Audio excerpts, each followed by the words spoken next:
आज करवा चौथ पर हम आपके लिए लाए हैं चारों प्रचलित कथाएं। करवा चौथ की पहली कथा। एक समय की बात है, अर्जुन नीलगिरी पर्वत पर तप करने के लिए चले गए। द्रौपदी अर्जुन के इस मुश्किल तप से चिंता में थी। उन्हें डर था कि अर्जुन के दुश्मन इसमें रुकावट पैदा कर सकते हैं। चिंतित द्रौपदी ने श्री कृष्ण जी से पूछा, हे कृष्ण, मुझे आप कोई ऐसा व्रत बताएं जिसे करने से सभी मुश्किलें दूर हो जाएं। ये सुनकर कृष्ण बोले, पार्वती ने भी शंकर से यही सवाल किया था। तब शंकर ने जो पार्वती से कहा था वही मैं तुम्हें बताता हूँ। करक चतुर्थी नाम का व्रत करने से सभी तरह की मुश्किलें खत्म हो जाएंगी। पार्वती ने शंकर से आग्रह किया, हे भगवान, ये करक चतुर्थी का व्रत कैसे किया जाता है और क्या पहले भी इस व्रत को किसी ने किया है? शंकर बोले, पार्वती, बहुत समय पहले की बात है। स्वर्ग से भी सुंदर शुक्रप्रस्थपुर नाम का एक शहर था, जिसमें वेद शर्मा नाम के ज्ञानी ब्राह्मण अपनी पत्नी लीलावती के साथ रहा करते थे। उनको महापराक्रमी 7 बेटे और संपूर्ण लक्षणों से युक्त वीरवती नाम की एक बेटी हुई। बेटी की शादी का सही समय आया तो वेद शर्मा ने एक वेद शास्त्र के ज्ञाता विद्वान ब्राह्मण से उसकी शादी करा दी। इसके बाद वीरवती ने अपने भाइयों की पत्नियों के साथ गौरा का व्रत किया। फिर कार्तिक कृष्ण चतुर्थी के दिन व्रत कर शाम में स्नान के बाद सभी ने भक्ति भाव से वटवृक्ष की तस्वीर बनाई। इसके नीचे शंकर, गणेश और कार्तिकेय के साथ साथ पार्वती का भी चित्र बनाया और ओम नमः शिवाय इस मंत्र तथा गंध, पुष्प और अक्षत आदि से गौरी जी की पूजा की। फिर शिव जी, गणेश जी और सदानंद का अलग अलग पूजन करती हुई अक्षत दीपक के साथ 10 करवा और गेहूं के आटे, गुड़ के बने हुए पकवान को अर्पण कर अर्घ देने के लिए चांद निकलने का इंतजार करने लगी। इस बीच वीरवती भूख और प्यास से बेहोश होकर गिर पड़ी। उसके भाई परेशान हो गए।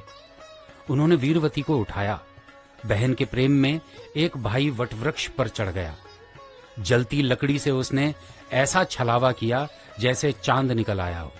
वीरवती ने उसे ही असल चांद मान लिया, अर्घ दिया और खाना खा लिया।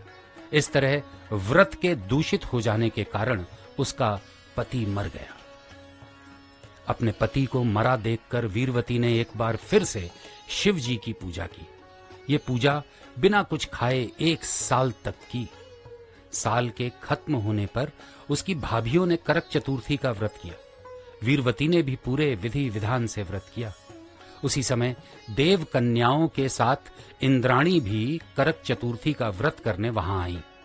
वीरवती ने इंद्राणी को अपनी आप बीती सुनाई। वीरवती ने इंद्राणी से कहा, हे मातेश्वरी, हमारे भाग्य से आप यहाँ आ गई हैं, तो मेरे पति को जीवित करके मुझ पर कृपा कीजिए। इंद्राणी ने वीरवती को बताया कि किस तरह पिछले साल उसका व्रत दूषित हो गया था।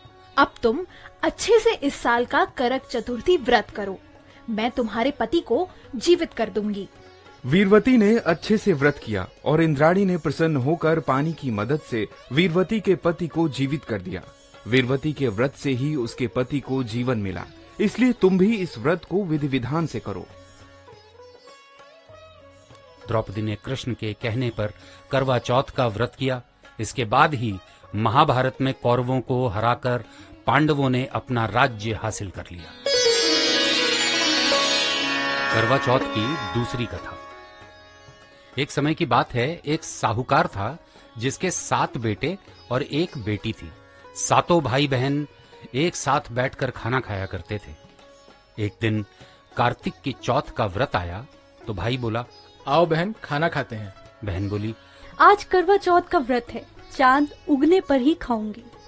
बहन को भूखा देख एक भाई ने दिया जलाया और दूसरे भाई ने छलनी लेकर उसे ढका। ये नकली चांद दिखाकर बहन से कहने लगा, चल, चांद उगाया है, अर्घ दे ले। बहन ने अपनी भाभियों से अर्घ देने को कहा तो उन्होंने जवाब दिया, तुम्हारा चांद उगा होगा, हमारा चांद तो रात को उगेगा। बहन ने अकेले ही अर्घ दे दिया और खाना खाने लगी। पहले कौर में बाल आ गया, दूसरा कौर उठाया तो पता चला उसमें कंकड़ है, और तीसरा कौर मुंह की ओर किया तो उसके ससुराल से संदेश आया कि उसका पति बहुत बीमार है। साहूकार की पत्नी ने जब अपनी बेटी को विदा किया तो कहा, रास्ते में जो भी मिले उसके पांव छूना, और जो कोई सुहाग का आशीष दे तो अपने पल्ले में गांठ लगाकर उसे कुछ रुपए देना। रास्ते में जो भी मिला उसने उसके पैर छुए, लेकिन यही आशीष मिला कि तुम 7 भाइयों की बहन हो, तुम्हारे भाई सुखी रहें और तुम उनके सुख देखो। सुहाग का आशीष किसी ने भी नहीं दिया। वह ससुराल पहुंची तो दरवाजे पर उसकी छोटी ननद खड़ी थी। वह उसके भी पांव लगी तो उसने कहा, सुहागन रहो, सपूती हो। यह सुनते ही उसने अपने पल्ले में गांठ बांधी और ननद को एक सोने का सिक्का दिया। भीतर गई तो सासू ने कहा कि पति धरती पर पड़ा है। साहूकार की बेटी पति के पास जाकर उसकी सेवा करने बैठ गई। समय बीतता गया और मार्गशीर्ष की चौथ आ गई। करवा ले भाइयों की प्यारी करवा ले। साहूकार की बेटी ने कहा, हे माता, आपने मुझे उजाड़ा है तो आप ही मेरा उद्धार करें, आपको मेरा सुहाग देना पड़ेगा। तब चौथ माता ने बताया कि पौष की माता मुझसे भी बड़ी है, उसे ही